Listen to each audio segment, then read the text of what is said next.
ಸನ್ಮಾನ್ಯ ಎಚ್ ನಾಗೇಶ್ ಅವರು ಮೊನ್ನೆ ನಡೆದ ಚುನಾವಣೆಯಲ್ಲಿ ಕಾಂಗ್ರೆಸ್ ಬೆಂಬಲಿತ ಅಭ್ಯರ್ಥಿಯಾಗಿ ಇಲ್ಲಿ ಸ್ಪರ್ಧೆ ಮಾಡಿ ಮಾಜಿ ಶಾಸಕರಾದ ಕೊತ್ತೂರು ಜಿ ಮಂಜುನಾಥ್ ಅವರ ಆಶೀರ್ವಾದದಿಂದ ಇವತ್ತು ಶಾಸಕರಾಗಿ ಗೆದ್ದು ಬಂದಿದ್ದಾರೆ.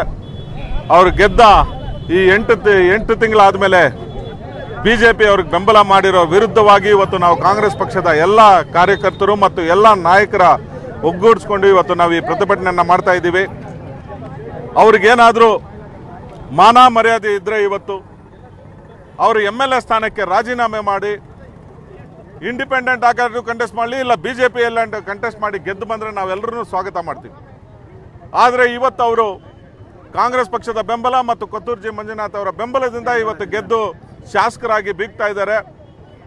ಆದ್ದರಿಂದ ಅವರು ವಾಪಸ್ ಬರಬೇಕು, ಇಲ್ಲ ರಾಜೀನಾಮೆ ಮಾಡಬೇಕಂದ್ಬಿಟ್ಟು ನಾವು ಆಗ್ರಹಿಸ್ತಾ ಇದ್ದೀವಿ. ಏನು ಮೊನ್ನೆ ತಾನೇ ಶಾಸಕರಾಗಿ ನಮ್ಮ ನಾಗೇಶನವರು ಆಯ್ಕೆ ಮಾಡಿದ್ದೆವು.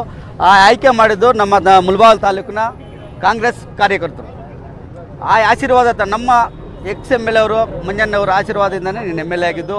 ಅವ್ರು ನಮ್ಮ ಜನ ಎಲ್ಲ ಕರೆಸಿ, ನೋಡಪ್ಪ ನನಗೆ ಈ ಕೋರ್ಟ್ಗೆ ಈ ಕೇಸ್ ಆಗಿದೆ, ನಮ್ಮ ಕಡೆ ಆಗಿಲ್ಲ, ಅದಕ್ಕೆ ನಾವು ತಲೆ ಬಾಗಬೇಕು, ನಮ್ಮ ಕಡೆಯಿಂದ ನಾವು ನಾಗೇಶನವ್ರನ್ನ ಆಯ್ಕೆ ಮಾಡ್ತಾ ಇದ್ದೀವಿ, ಅವರು ಒಳ್ಳೆ ಕೆಲಸ ಮಾಡಿದೆ ಅಂತ ಹೇಳಿದ್ರು.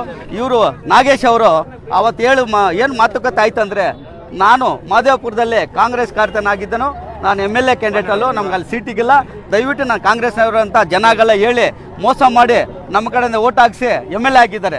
ದಯವಿಟ್ಟು ಈಗ ಹೇಳ್ತಾ ಇದ್ವಿ, ಅಲ್ಲಿಂದ ನೀವು ವಾಪಸ್ ಬಂದರೆ ನಾವು ಸ್ವಾಗತ ಮಾಡ್ಕೊಳ್ತೀವಿ. ನಮ್ಮ ಜನಗೂ ಮೋಸ ಮಾಡಬೇಡ, ನಮ್ಮ ಮಂಜನಿಗೂ ಮೋಸ ಮಾಡಬೇಡ. ಅವ್ರು ಭಾರಿ ಕ್ಷಮೆ ಪಟ್ಟು 5 ವರ್ಷ ಪಕ್ಷ ಕಟ್ಟಿದ್ರು. ಆ ಪಕ್ಷ ಅವ್ರ ಬೆಂಬಲಿತದಿಂದನೇ ನೀನು MLA ಆಗಿರೋದು. ನಮ್ಮ ಮುಳಬಾಗಿಲು ತಾಲೂಕರವೆಲ್ಲ ನೀವು ಮೋಸ ಮಾಡಿದ್ದೆ. ನೀವು ಆ ಮೋಸ ಮಾಡೋದು ಬಿಟ್ಟು ಬಂದು ಜನಕ್ಕೆ ಕೆಲಸ ಮಾಡಿ ಸರ್ವಿಸ್ ಮಾಡು. ಇವತ್ತು ನಾವು ಸ್ವಾಗತ ಮಾಡ್ಕೊಳ್ತೀವಿ.